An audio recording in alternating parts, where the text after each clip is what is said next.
Madrid, 1834. The palace corridors are silent except for the muffled sobs of courtiers and the echo of your own footsteps. You are a royal physician, summoned not to heal but to preserve.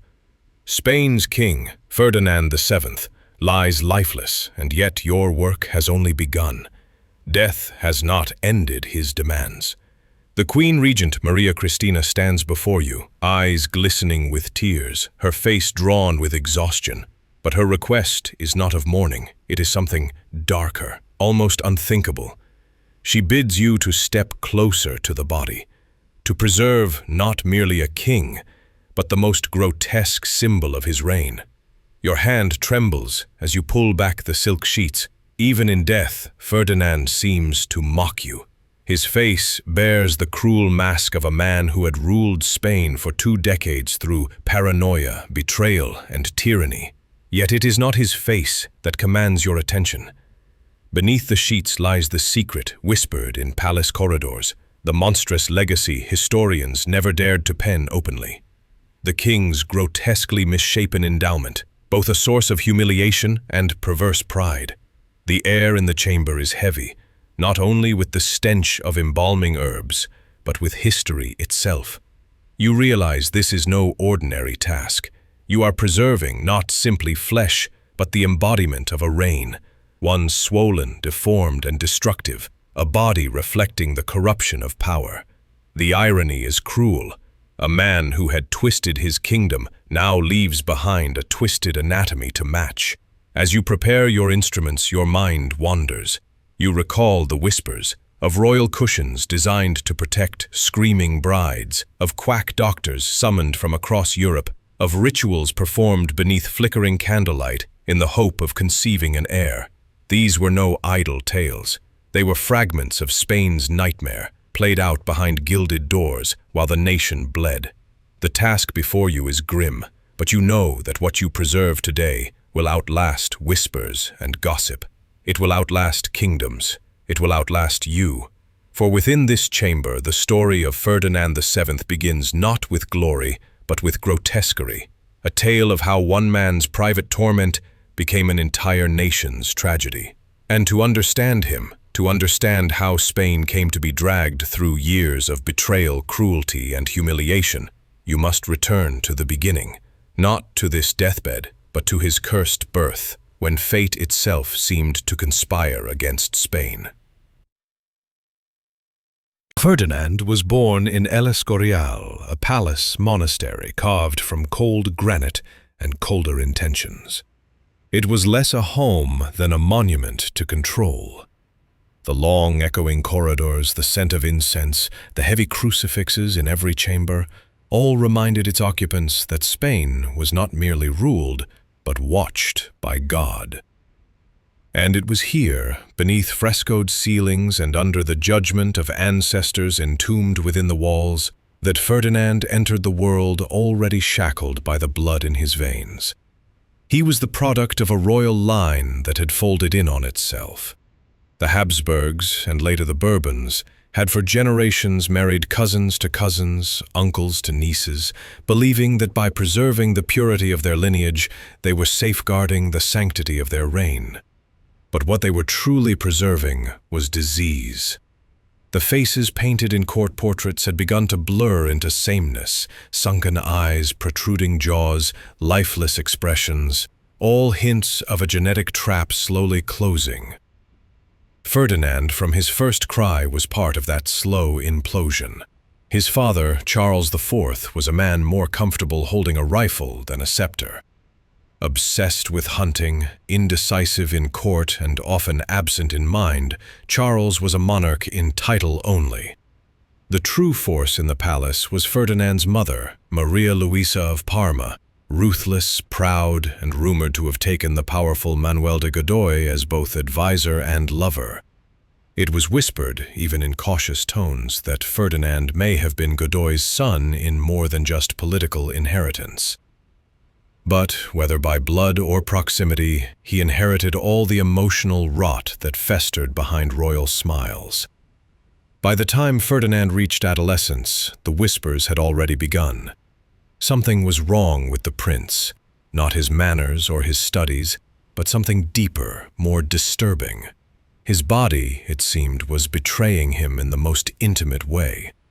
Court physicians noted abnormalities in private reports, using euphemisms at first, then clearer terms as the deformity became undeniable.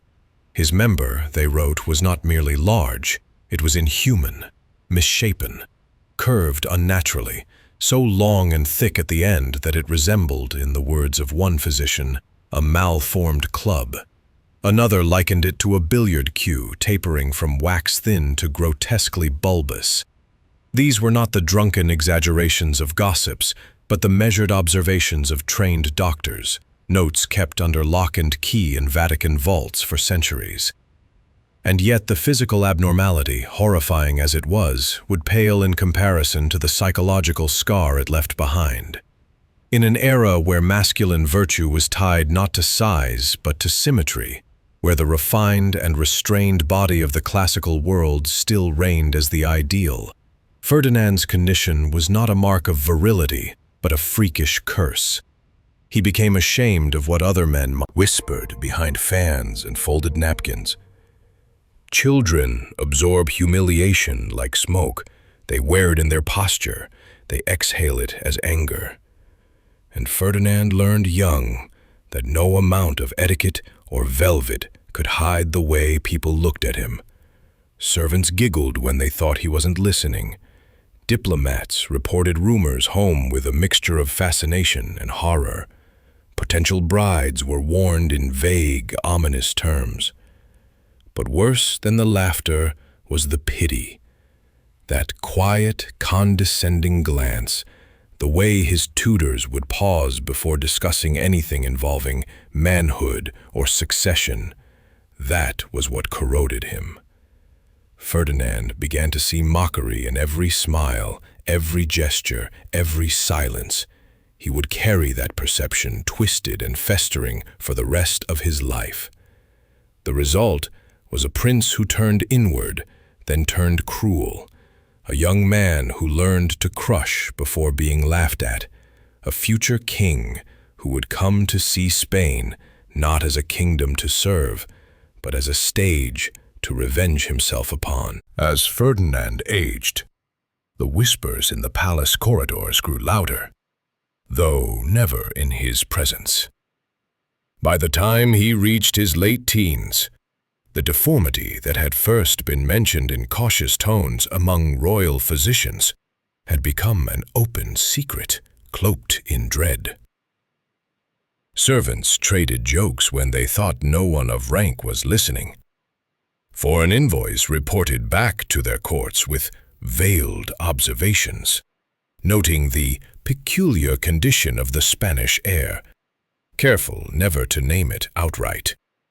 And yet, it was all anyone could think about. By the standards of his time, Ferdinand's body defied both medicine and myth. One physician, writing in a letter never meant for public eyes, confessed, "His Royal Highness is afflicted with a member of such extraordinary dimension and peculiar form that intimate relations may prove dangerous, if not impossible." Another, less discreet, described it in brutal clarity.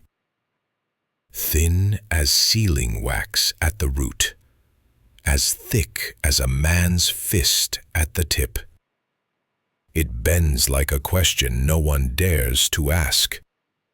The clinical horror of it, what modern anatomy might recognize as a grotesque form of penile curvature and hypertrophy, possibly linked to a combination of Peyronie's disease and elephantiasis, was only part of the tragedy. The emotional damage ran deeper. In a world where power depended on progeny, and progeny depended on consummation, Ferdinand's abnormality was more than a physical curse. It was a dynastic threat. The future of a kingdom hung in the balance, and it hinged on whether the prince could endure his own reflection, let alone a wedding night. But there was no preparation for how the court would respond. The Spanish elite, ever loyal to pomp and tradition, began accommodating the abnormality in secret, crafting rituals of concealment and etiquette. Royal tailors were instructed to design garments with strategic allowances.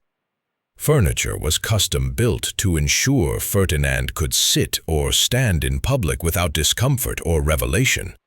Guards were trained to stand in ways that shielded him from wandering eyes. Everything became theater, stagecraft to protect a shameful monarchy from its own grotesque reality. This attempt at normalcy, however, only deepened Ferdinand's paranoia.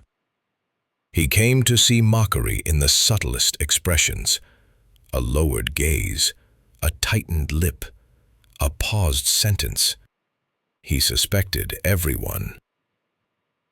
And unlike others born to ridicule, Ferdinand had something no commoner possessed: absolute power waiting at the edge of inheritance. By age 16, he had begun once idealistic about shaping a future philosopher king, began to fear him. When Ferdinand didn't understand a concept, he assumed it was mockery. When corrected, he perceived insult, and when praised, he suspected sarcasm. It became a no-win world for those around him. The only safe posture was silence, submission, and unquestioning loyalty. Behind palace walls, artisans were summoned in secret. Blacksmiths, leather workers, carpenters, commissioned to create what were euphemistically called marital devices. Their purpose: to prepare for the day when the prince would take a bride and a kingdom would hope for an heir. These craftsmen were sworn to secrecy under threat of death. Several would later vanish without explanation. At this point, Ferdinand's deformity was no longer just a medical condition. It was a state project, an issue of national security. The most chilling records come from the private notebooks of court physicians, where the tone shifts from detached professionalism to almost poetic horror. One such entry reads, "The organ expands beyond the scope of nature, possessing at rest the length of an average forearm. It curves with such aggression that even manual contact produces discomfort. There are nodules, unexplained tissue protrusions, neither malignant nor benign, merely alien. There is no record of such a case in Galenic or Arabic texts. He is, in essence, a new category of man, or perhaps a mistake too monumental to name." Ferdinand himself, once hopeful of cures, had begun to turn inward. He experimented with quack remedies: ground rhinoceros horn from Africa, dried batwing from Italy, potions promising virility or shrinkage or divine healing. He consumed them all in desperation. When nothing worked, his frustration curdled into contempt for physicians, for artisans, for God himself. He began blaming others for his condition: his parents for their incestuous union, the priests for blessing it, the court for watching it unfold. The truth, buried under layers of fear and pride, was that Ferdinand had become a man at war with his own body, and by extension, with the entire world. He had not yet ascended to the throne, but the seeds were sown. Spain's future king was no longer just a man. He was a monster in waiting, formed not by choice, but by generations of misguided bloodlines, forced marriages, and secrets locked behind palace doors. And soon, the kingdom would feel his fury. Before he ever ruled Spain, Ferdinand had learned the rules of survival, not from books or tutors, but from silence, shame, and spectacle.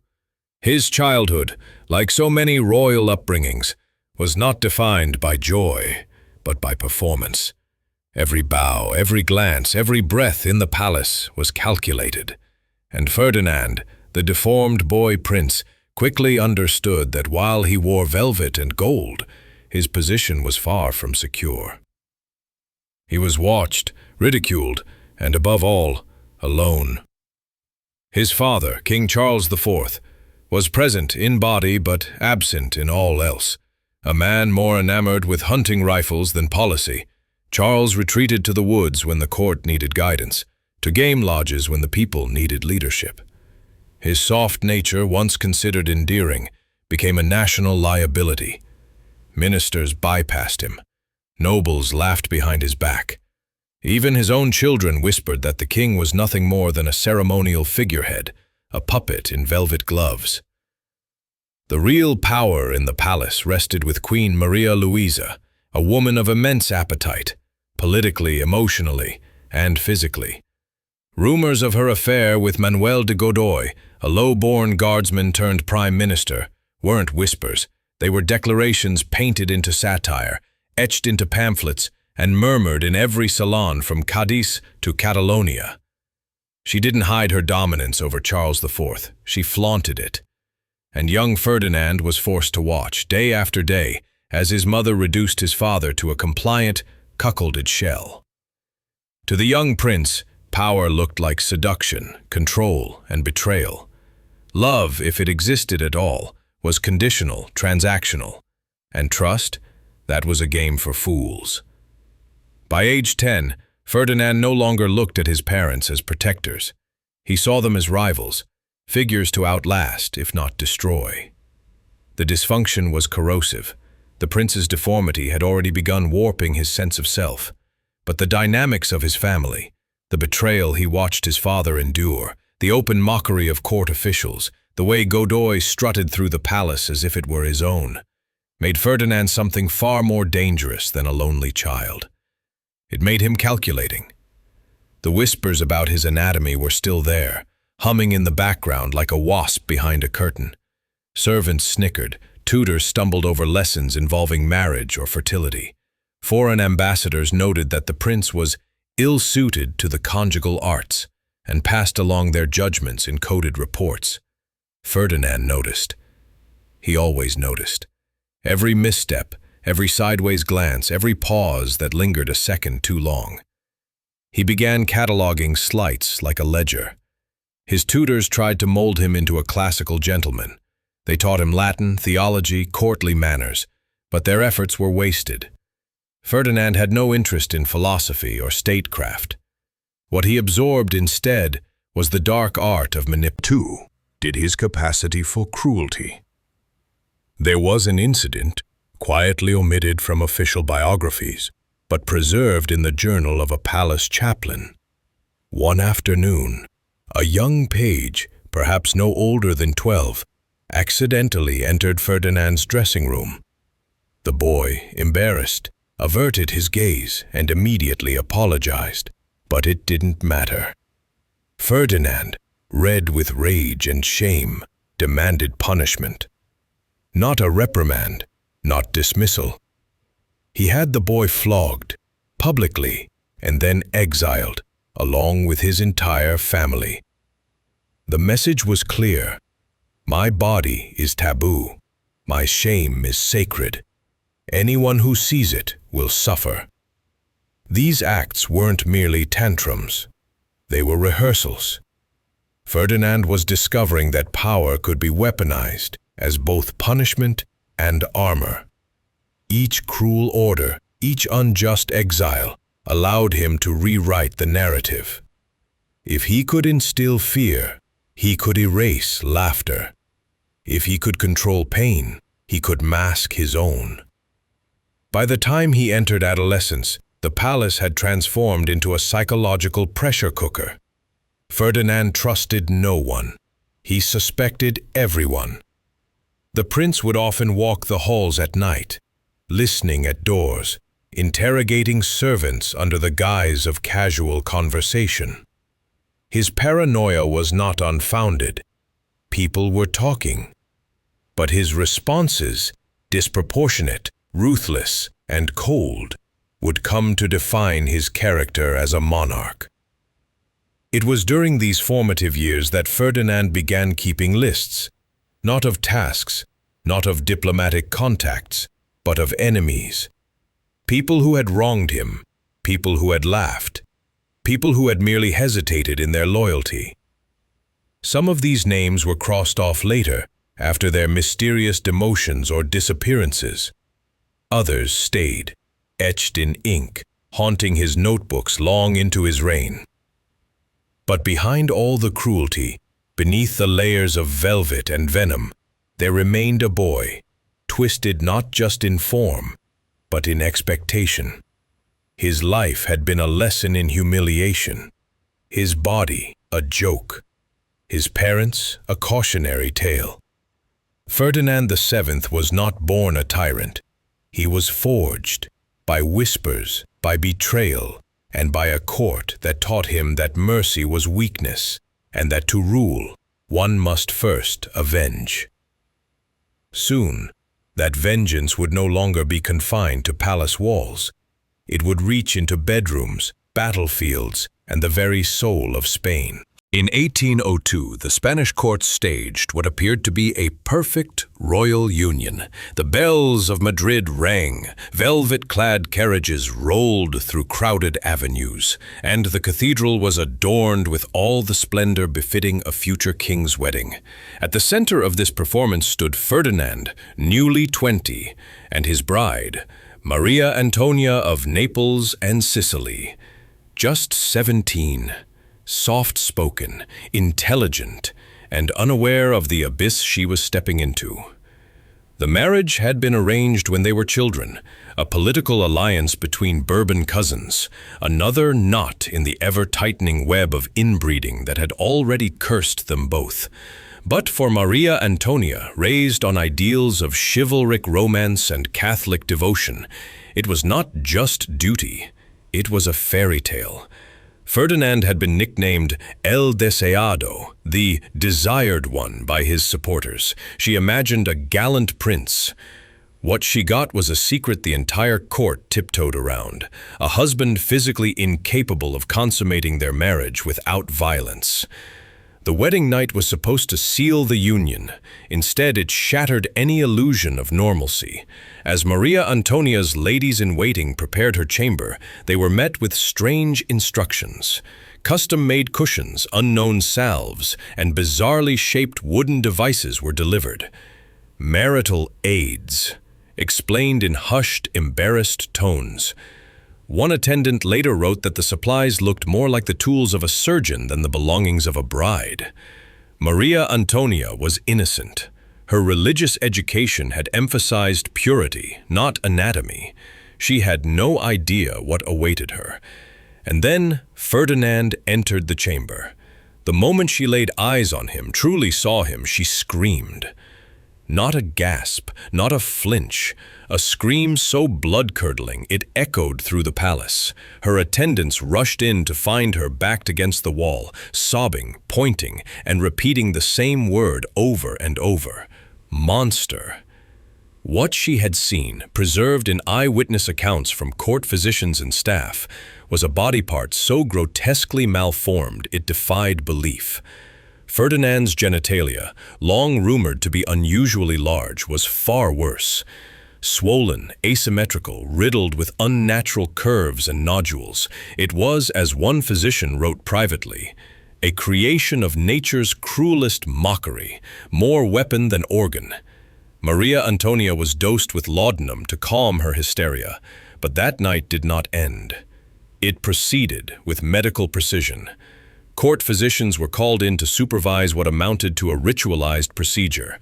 The custom cushions were arranged to hold Ferdinand's monstrous member in place.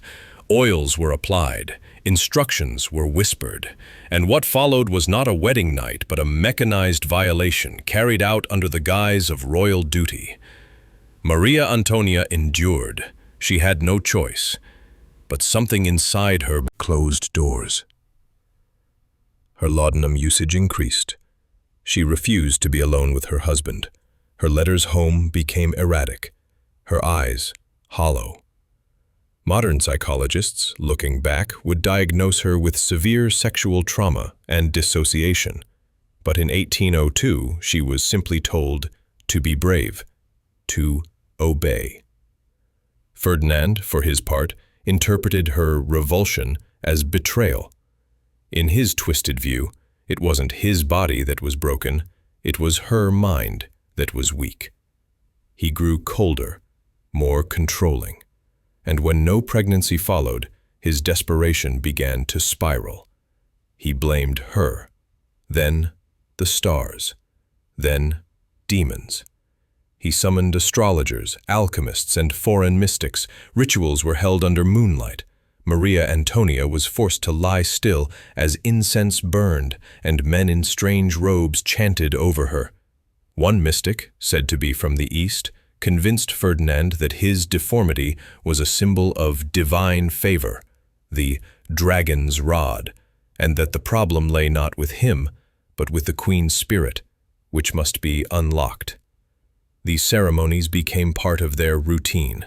They were scheduled between attempts at intercourse, which now required not only cushions and oil, but restraints, crafted by the same artisans who made the king's hunting gear, leather straps, silk ties, custom-forged girders to hold the queen in position while the act was performed with all the intimacy of surgery. Twice, miraculously, Maria Antonia became pregnant. The court rejoiced. A future heir seemed finally possible, but both pregnancies ended in devastation. The first ended in miscarriage during the 4th month. The second nearly killed her. She delivered a stillborn child after hours of blood-soaked agony. She never recovered. Her health declined rapidly. Her laudanum addiction deepened. She stopped speaking at meals. She walked the halls as if she were already a ghost. And in 1807, at the age of 21, Maria Antonia died. The official cause, fever and a delicate constitution, but everyone knew the truth. She had died from years of terror, from repeated trauma, from being treated not as a wife, but as a womb to be conquered. Even in death, she could not escape Ferdinand's madness. Rumors swirled that he had poisoned her, that the court apothecary who treated her had died mysteriously days later, that a letter was found, then disappeared, describing a quiet murder performed in the name of legacy. Ferdinand publicly mourned. He wore black, gave speeches, commissioned paintings, but privately, he was already searching for another wife, because Spain still needed an heir, and Ferdinand still believed the problem was never him. Maria Antonia's death might have silenced her screams, but it amplified Ferdinand's paranoia. In the days that followed her burial, the king-to-be did not withdraw into grief.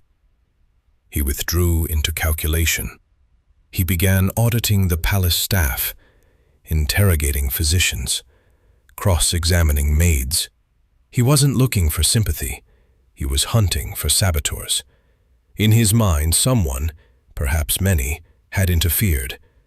The stars had been misread, the medicines diluted, the queen's womb cursed by foreign hands. The failures could not be his. From the ashes of his first marriage, a new Ferdinand emerged, sharper, darker, colder. He no longer sought understanding. He sought control, and the court noticed. The man who had once been seen as the object of palace jokes was now something far more dangerous. A man who had suffered, survived, and now believed revenge was destiny. The whispers in the corridors grew quieter, not because they stopped, but because fear returned to the palace. Ferdinand had learned that he could wield grief as a weapon, just as he had once wielded shame. In his increasingly isolated world, truth bent to his will. He became obsessed with occult remedies, tracking the lunar cycles and consulting with self-proclaimed doctors of fertility who promised that his deformity could be reversed, or better yet, transformed into divine potency. It was around this time that the palace saw the arrival of an enigmatic figure from the East, cloaked in silks and myth. He claimed to possess secret knowledge from the dynasties of dragons, and told Ferdinand that his condition was not a curse, but a sacred gift, a mark of kings who ruled not just bodies, but fates. For 3 months, the mystic remained in the palace. He led candlelit rituals and drew symbols on Ferdinand's bedposts. He fed the king rare herbs and powders, some harvested from tombs, others mixed with blood. And each night, these ceremonies continued. Maria Antonia's bedchamber, long empty, was used again. New concubines, selected carefully from noble houses, were brought in under the guise of healing companionship. They were told it was temporary, spiritual, necessary for the kingdom. In truth, it was another chapter of ritualized abuse, performed with increasing desperation. But even this did not satisfy Ferdinand's hunger for control. When the mystic failed to produce results, he was accused of treason and disappeared overnight. His belongings were burned in the garden. Not even his ashes were allowed to remain. And Ferdinand, unchanged, unhealed, unconvinced, descended further. His obsession turned inward again, but it had a new target, the body politic. If his wife had betrayed him by dying, what of the nobles, the courtiers, his own allies, the Fernandinos, a group of aristocrats? And he saw them as manipulators, traitors, thieves of his rightful control. He began testing them. In private meetings, he would say one thing to one man, then the opposite to another, waiting to see which version leaked. When discrepancies emerged, he would not confront them directly. Instead, he made lists. Just as he had done in boyhood. Quiet lists of names with underlined notes. Smiles too long, too quick to agree, knows too much. Some of those names were never seen in court again. But his descent didn't end there. As his political paranoia intensified, so too did his physical desperation. Medical journals from the era record some of the most disturbing royal commissions ever issued in Europe. Ferdinand summoned artisans from across the continent, not to build thrones or swords, but to engineer new forms of marital equipment. Devices to support, to straighten, to brace, to conceal. Some were mechanical, others were more primitive. Straps, clasps, contraptions that resembled instruments of torture more than tools of love. These were kept locked in secret chambers beneath the palace. The craftsmen who built them were sworn to silence. Some did not survive long after their work was done. The political and personal now existed in a single, unstable orbit. Ferdinand no longer differentiated between his body's betrayal and his kingdom's failures. If Spain was struggling, economically, militarily, spiritually, it was not because of war or policy. It was because the universe was conspiring against him, against his seed, his will, his birthright. In his mind, if he could just produce an heir, everything would right itself. Spain would flourish, his enemies would vanish, his grotesque body would be redeemed. And so, he searched for a second wife. But this time, the selection process was different. Fertility charts replaced diplomatic pedigrees. Discreet medical histories were demanded from foreign courts. The shortlist included only women who had already borne children. Ferdinand wanted certainty, proof, wombs that had already proven themselves. He would marry again, and this time, if nature resisted him, he would force it to yield. By 1807, Ferdinand's world had narrowed to a single, suffocating obsession: control.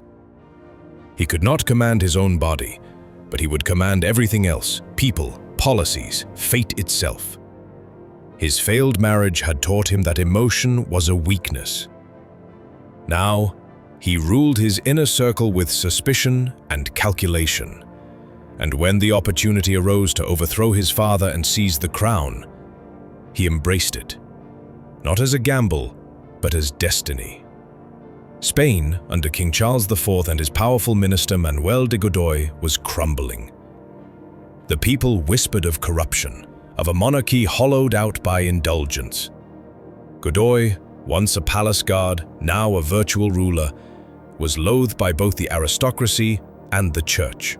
And Ferdinand, despite, or perhaps because of, his personal failings, became a symbol of hope. A clean slate. The desired one, or so his supporters believed. Behind this fantasy of a reformist prince was a web of military officers, nobles, and clergymen who called themselves the Fernandinos. Their plan was audacious: remove Godoy, forced Charles IV to abdicate and install Ferdinand as king with a new constitution. They wanted a fresh monarch. What they were actually backing was a man whose psychological instability was growing more dangerous by the day. The conspiracy reached its climax in what would be known as the Escorial plot.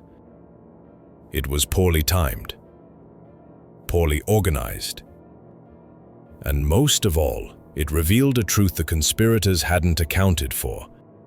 Ferdinand was not a leader, he was a survivor. When the plot was discovered, Charles IV was enraged. He had his son arrested. The conspirators were interrogated, imprisoned, or exiled. Spain braced itself for a public scandal. But Ferdinand, ever the calculating coward, did what he had always done best: betrayed everyone. He wrote confessions, detailed ones. He named every noble who had approached him, every letter he'd received, every whispered promise. He threw his allies to the wolves and begged his father for forgiveness. And it worked. The king, old and weary, chose to spare his son. Godoy, ever cautious, advised leniency, perhaps seeing that a broken Ferdinand was better kept close than cast out. The price was loyalty. The message was power. Ferdinand had learned that even treason could be a ladder if climbed with enough shamelessness. But what few realized then was that the Escorial conspiracy was not merely a political episode. It was a psychological turning point. From this moment forward, Ferdinand would never trust another soul again. He had seen how quickly alliances could shift, how easily secrets could be spilled. If he could betray, so could others. His notebooks from this period, recovered later from the royal archives, are riddled with paranoia and worsened. Court physicians noted a disturbing development. The royal deformity had continued to change. The curvature had increased. New nodules had formed. Some speculated he was suffering from a rare hormonal disorder, macrogenitosoma, perhaps worsened by self-experimentation. It wasn't just grotesque, it was painful. Ferdinand had taken to limping slightly, and he often walked with a cane, not from age, but from the strain of carrying a body at war with itself. And still, he obsessed over succession. He demanded that his craftsmen and physicians resume work on improved marital equipment, new braces, adjustable mechanisms. There are even rumors, supported by fragmentary documents, that he ordered experiments on animals to test devices before using them on women. The palace began to resemble less a court and more a workshop of madness. Then, in 1808, the entire fragile scaffolding collapsed. France invaded. Napoleon, seeing weakness in Spain's divided monarchy, lured both Charles IV and Ferdinand to Bayonne under the guise of negotiation. There, both were humiliated. Both were forced to abdicate. And Ferdinand, so recently painted as Spain's savior, was exiled to Valençay, a French chateau that would become his gilded prison for the next 6 years. He had tried to seize a throne. Instead, he was now a captive of the very empire that mocked monarchies like his as relics. But exile did not humble Ferdinand. It hardened him. And as he sat in the French countryside, writing letters, reviewing failed potions, and sketching new designs for marital contraptions, he began to believe that his destiny had merely been delayed, not denied. What no one knew was that this man, deformed in flesh, warped in soul, would return. And when he did, Spain would pay a price it could never afford. When Ferdinand arrived at Château de Valençay in 1808, Napoleon's trap had already sprung shut. Spain had no king, no direction, and no way out. The Bourbons had folded like damp parchment under the weight of French pressure, and now the supposed desired one, El Deseado, was no more than a royal prisoner in silk-lined captivity. But captivity, for Ferdinand, was not humiliation. it was fuel. To the French, Valençay was humane, a comfortable estate with gardens, servants, books, and food. But for Ferdinand, it was a prison of mirrors, a place where he saw his reflection in every polished surface, and was reminded daily that his body had failed, his family had fallen, and his kingdom had been handed to Napoleon's brother. Stripped of ceremony and the trappings of Spanish monarchy, Ferdinand turned inward once more. He filled his days with letters, not to family, not to subjects, but to doctors, mystics, and apothecaries across Europe. If he could no longer rule Spain, he would rule the one domain that had always betrayed him, his flesh. French physicians, fascinated by the whispered rumors surrounding their high-profile guest, requested access to study him. And unlike his Spanish court doctors, who had worked in shadows, these men wrote their findings with clinical detachment and disturbing precision. Their notes, later discovered in Napoleonic medical archives, paint a picture of anatomical horror. The organ in question exceeds 14 inches in flaccid state. Circumference varies drastically along its length, with abnormal swelling at the distal third. Tissue shows evidence of internal scarring and self-inflicted trauma. It is not functional in any reproductive sense known to modern science. These French accounts confirm what many Spanish physicians had only hinted at. Ferdinand had tried to fix himself, secretly, repeatedly, with knives. There were cuts, scar tissue, signs of cauterization. He had attempted, in the dead of night, to reshape his anatomy by force, to carve his way toward normalcy, to mutilate what nature had already cursed. Not even his most loyal Spanish doctors had dared confront him about it. But the French wrote everything down. He became a subject of medical legend, whispered about in the salons of Paris. And though no official announcements were made, everyone knew the King of Spain was broken, not politically, not spiritually, but physically, in a way so intimate that it rewrote what royalty could be. No longer a divine figure, no longer a beacon of succession, just a body, warped by inbreeding and desperation. And yet, even in disgrace, Ferdinand refused to let go of his future. He began writing to royal houses across Europe, seeking brides.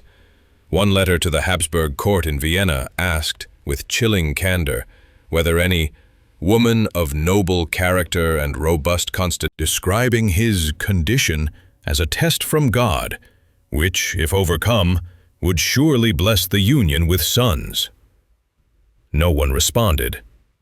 But Spain, thousands of miles away, was still burning. Guerrilla warfare raged in the hills. Napoleon's hold on the country faltered, as ordinary Spaniards took up knives and muskets to reclaim their land. The monarchy had fallen, but the myth of monarchy, and of Ferdinand as its messianic return, grew stronger with each drop of blood spilled. And Ferdinand knew it. He read reports. He received secret letters. He saw that the people were fighting in his name, dying for a king who sat in French gardens, obsessing over potions and prosthetics. It was, in every way, a perverse joke. The man who couldn't consummate a marriage had somehow become the symbol of national virility. The man whose seed could not take root was the hope of dynastic rebirth. This irony was not lost on him. He began keeping portraits of himself in his chambers, commissioned while in exile, each painted slightly larger, more heroic, more regal than the last. In one, he appears in Roman armor. In another, seated atop a white steed. None bore resemblance to the bloated, pale, trembling man who spent his mornings in bed and his evenings applying creams to injured flesh. But Ferdinand didn't care. He believed the fantasy. He had to. Because when the French finally lost control of Spain and the door to his prison swung open, Ferdinand VII returned not as a prisoner, but as a messiah. And Spain, exhausted by war and longing for order, welcomed him with cheers. They did not know the man they had resurrected. but they would soon learn what it meant to invite a monster back to the throne. In 1814, Ferdinand VII returned to Spain, not through stealth or coup, but on the shoulders of a nation desperate for stability. Crowds wept, bells rang, streets filled with chants of Viva el Rey. Old women kissed his image, young men swore oaths of loyalty. It was the welcome of a liberator. But what they had summoned back from exile was not a savior. It was a man shaped by humiliation, betrayal, and obsession, whose body had become a daily crucifixion and whose mind had calcified into paranoia.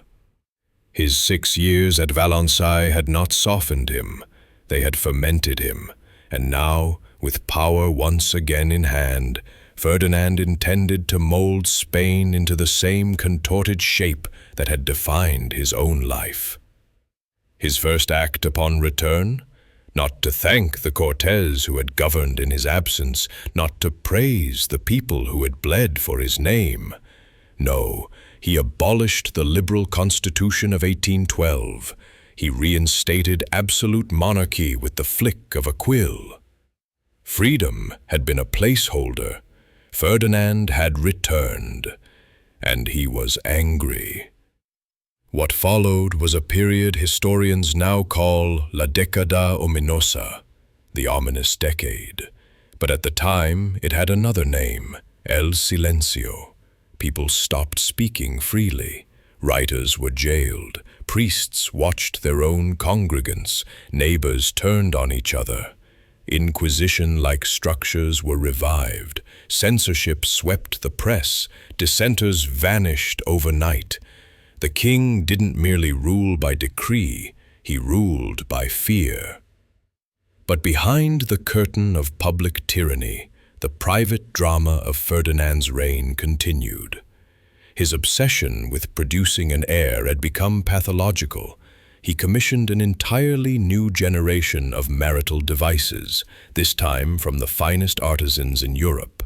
Leatherworkers from Florence, jewelers from Vienna, blacksmiths from Prussia. These weren't just medical tools. They were ornate, ritualistic objects, some inlaid with silver, others etched with Latin prayers. Ferdinand had turned his sexual dysfunction into religious devotion. The palace basement, once used for wine, now held drawers of restraints, slings, braces, and oils. Diagrams were drawn, experiments documented. A new medical wing was built just to monitor his progress. And when it came time to choose a new bride, he selected another cousin, Maria Isabel of Portugal.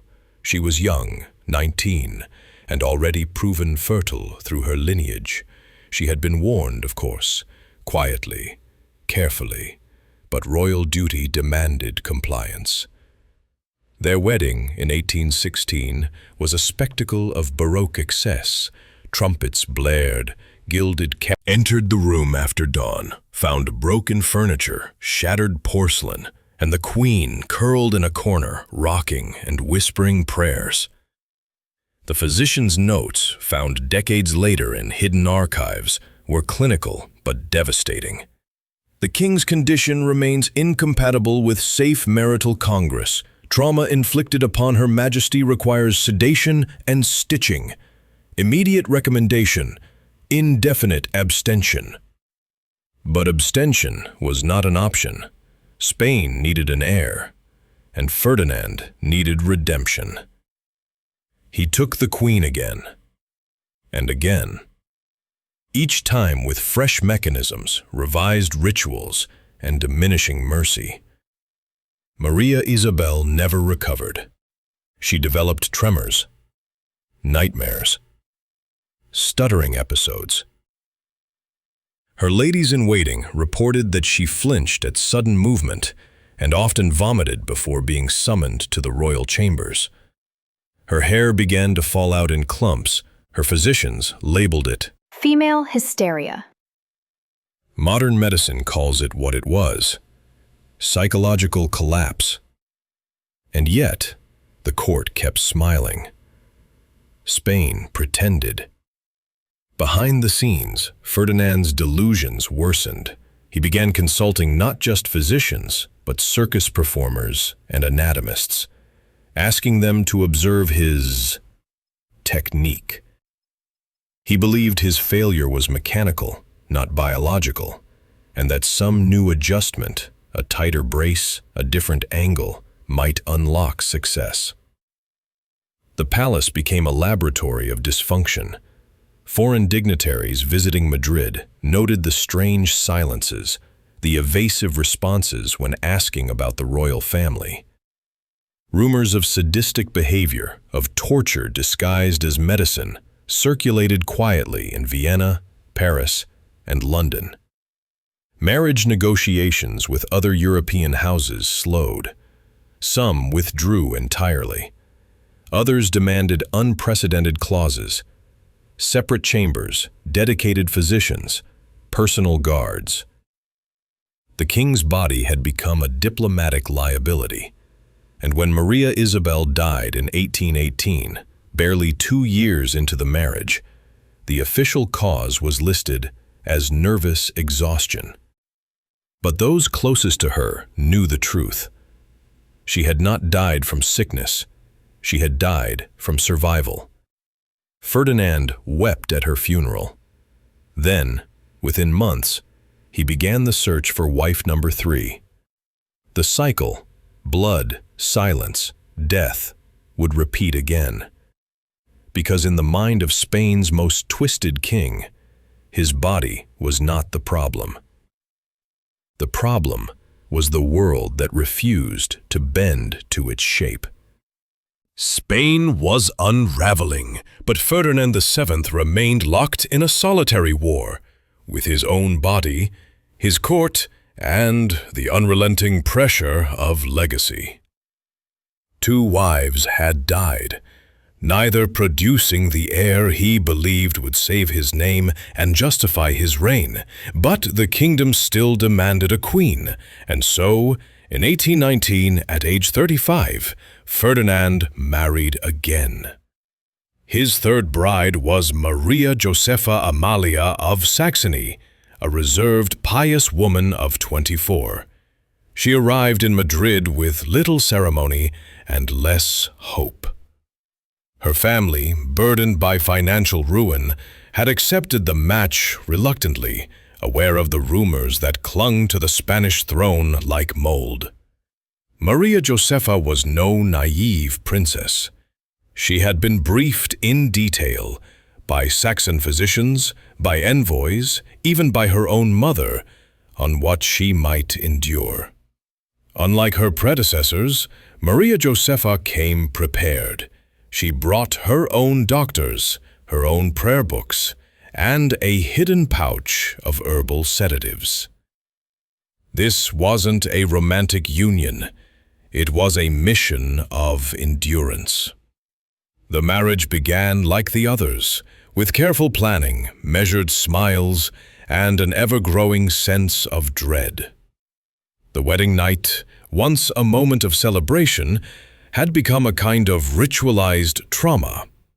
Special beds were constructed, devices aligned, oils applied. Physicians stood outside the door, not in respect, but on standby. Inside, Maria Josepha took control. She approached the experience with the detachment of a scientist. She treated her role as procedure, not passion. Every encounter was observed, measured, and afterward documented in her own hand, times, techniques, reactions. Her private diary, later smuggled out by a lady-in-waiting, read more like a medical log than a love story. But this detachment only infuriated Ferdinand.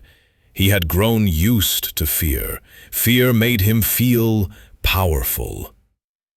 But Maria Josepha wasn't afraid. She was clinical. She did not scream. She analyzed. And that, to him, was a new kind of threat.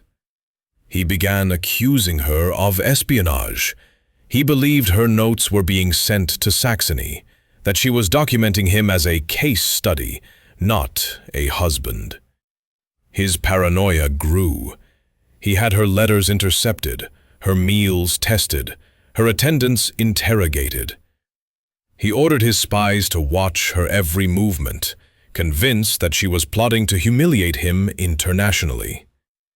But despite the fear, the pressure, and the grotesque intimacy forced upon her, Maria Josepha achieved what no queen before her had. In 1829, after 10 bleed. What followed was a nightmare. Modern doctors believe it was placental abruption, a detachment of the placenta from the womb, often fatal if not treated immediately. But Ferdinand's obsession with secrecy and superstition sabotaged any chance of survival. He delayed the German physicians. He insisted on prayers and incense.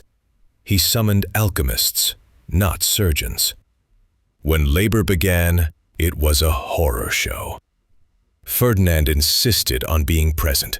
The queen, writhing and pale, tried to send him away. He refused. He watched as she screamed and bled. And when the child was finally born, a girl, he refused to hold her. The baby lived just hours. Maria Josepha died 3 weeks later, her body riddled with infection. The official cause was childbed fever. But the truth was far crueler. She had died because no one was allowed to save her. Ferdinand's grief was not grief. It was madness. He ordered both bodies embalmed, not buried. For a week they remained in his private chapel. He visited them daily. He spoke to them.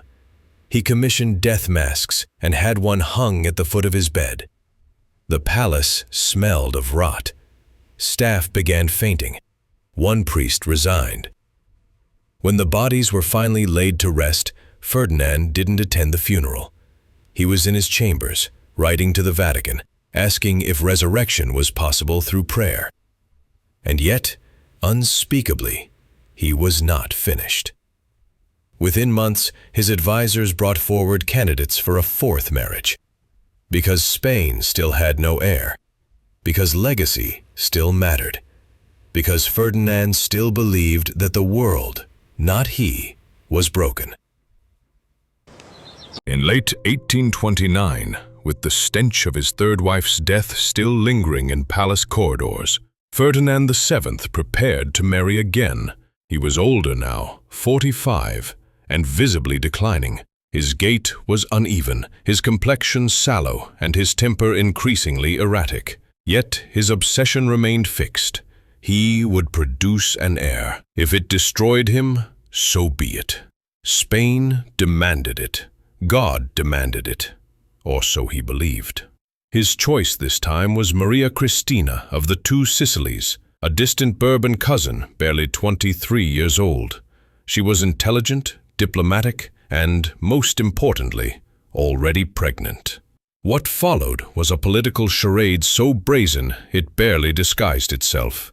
The Spanish court knew. The Vatican knew. Even the commoners whispered it in taverns. The child Maria Cristina carried was not Ferdinand's. The dates did not align. The king's condition made conception improbable, if not impossible. But Ferdinand, whether blinded by desperation or complicit in the lie, accepted the child as his own. He called it divine providence. His ministers called it miraculous. The midwives knew it was someone else's child. The farce began with a hasty wedding cloaked in sanctimony. Maria Cristina walked down the aisle visibly pregnant, her dress especially tailored to disguise the swell. Ferdinand stood beside her, trembling slightly, his powdered face expressionless. He kissed her gloved hand. The court clapped politely. In October 1830, she gave birth to a daughter, Isabella II, and just like that, Spain had an heir. But Ferdinand's paranoia, never dormant, surged anew, because while the child had been legally legitimized, He knew the truth, and the truth poisoned him. He became obsessed with Isabella's features. He stared at her for hours. He compared her infant face to paintings of himself, of Maria Cristina, of every male courtier who had ever served in Naples. He demanded sketches, commissioned likenesses, even questioned priests in confession about the theological validity of unknowing adultery. And as his obsession grew, so too did his surveillance of Maria Cristina. She could no longer walk the palace without eyes on her. Ferdinand had peepholes drilled into her chambers. He watched her nurse, he watched her sleep, he watched her pray. Servants reported seeing his pale eye glinting in the darkness, staring through the walls as if God himself had given him license to never blink. He assigned 3 food tasters to the Queen's meals, rotating them daily to avoid collusion. Before Maria Cristina could take a bite, the tasters would eat and wait 30 minutes. If they did not collapse, she could dine. Even books became suspect. When she read a French novel, he confiscated it. When she wept during a hymn, he interrogated her confessor. He believed coded messages were being passed through flowers. He once had a bouquet. Perform serenity. In public, she smiled. She touched his arm. She cooed at Isabella. In private, she wrote desperate letters to her family in Naples, letters that were intercepted, copied, and read aloud to the king, who fumed over every comma. Her personal diary, discovered decades later, hidden behind a false panel in her dressing room, reveals the inner torment of her existence. I do not live in a palace. I live in a cage made of holy relics and broken locks. I must smile as I drown. Ferdinand's erratic behavior spiraled further. He began rotating his personal guards weekly, convinced they were plotting with foreign powers. Ministers were given false briefings just to test their loyalty. One ambassador was expelled because he wore a ring with a serpent, interpreted by the king as a sign of Freemason witchcraft. And through it all, he continued his grotesque campaign to produce another heir, one of his own blood this time. He forced himself upon Maria Cristina with the same ritualistic precision he had inflicted on his former wives. Pillow arrangements, bracing devices, medicated oils, and now prayers chanted during the act. The Queen was examined after each encounter like a specimen. Did it take? Were there signs? There never were. But worse than the rituals were the accusations. Ferdinand began suspecting that Maria Cristina was deliberately avoiding pregnancy, that she was using powders, poses, or even diabolical postures learned from her Neapolitan maids to prevent conception. He issued new orders. All her female attendants must be Spanish. The rest were sent away, some back to Naples, others simply disappeared. Then came the phantom pregnancies. Maria Cristina began displaying symptoms: morning sickness, swelling, cravings. Physicians confirmed the signs. The court rejoiced, but months passed and nothing came. Whether it was hysterical pregnancy or a desperate lie is unclear, but Ferdinand chose to believe until he couldn't.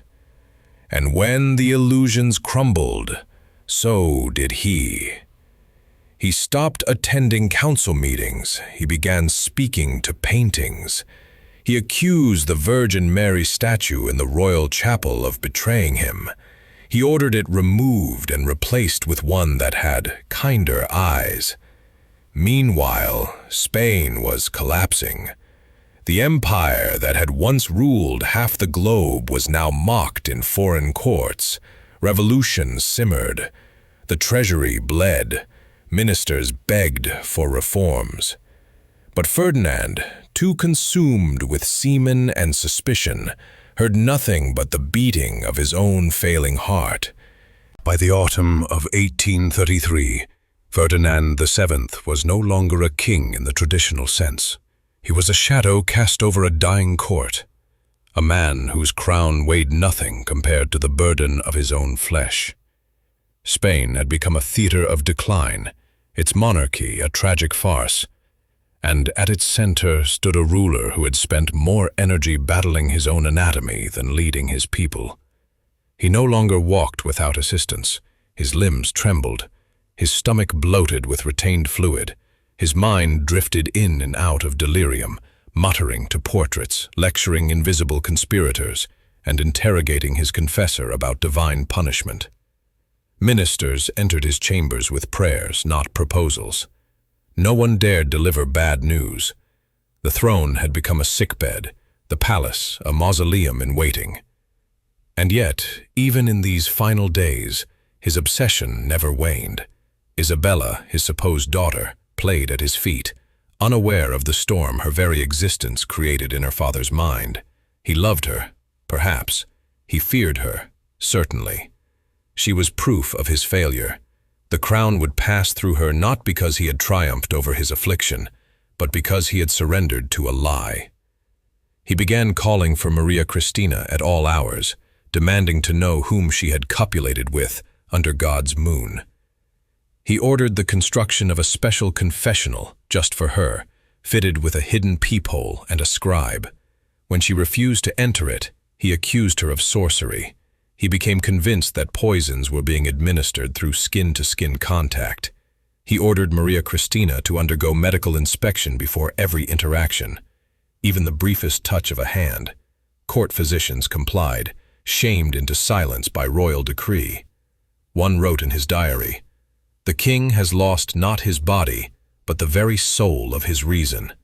What remains is not madness, it is monarchy, unchained." On September 29, 1833, the king finally succumbed. The official cause? Gout of the stomach, a vague, almost poetic term meant to obscure the truth. In private, physicians admitted what everyone already knew.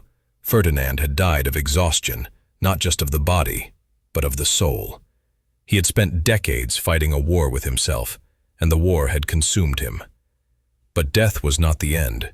In the quiet hours after his passing, a secret autopsy was performed by the same doctors who had served him for years, men who had bandaged, braced, and bruised under orders.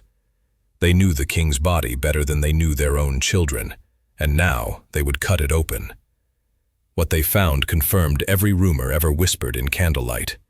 His penis, preserved in formaldehyde for scientific study, measured over 14 inches, curving grotesquely near the midpoint. The shaft was thickened, scarred, and riddled with internal calcifications.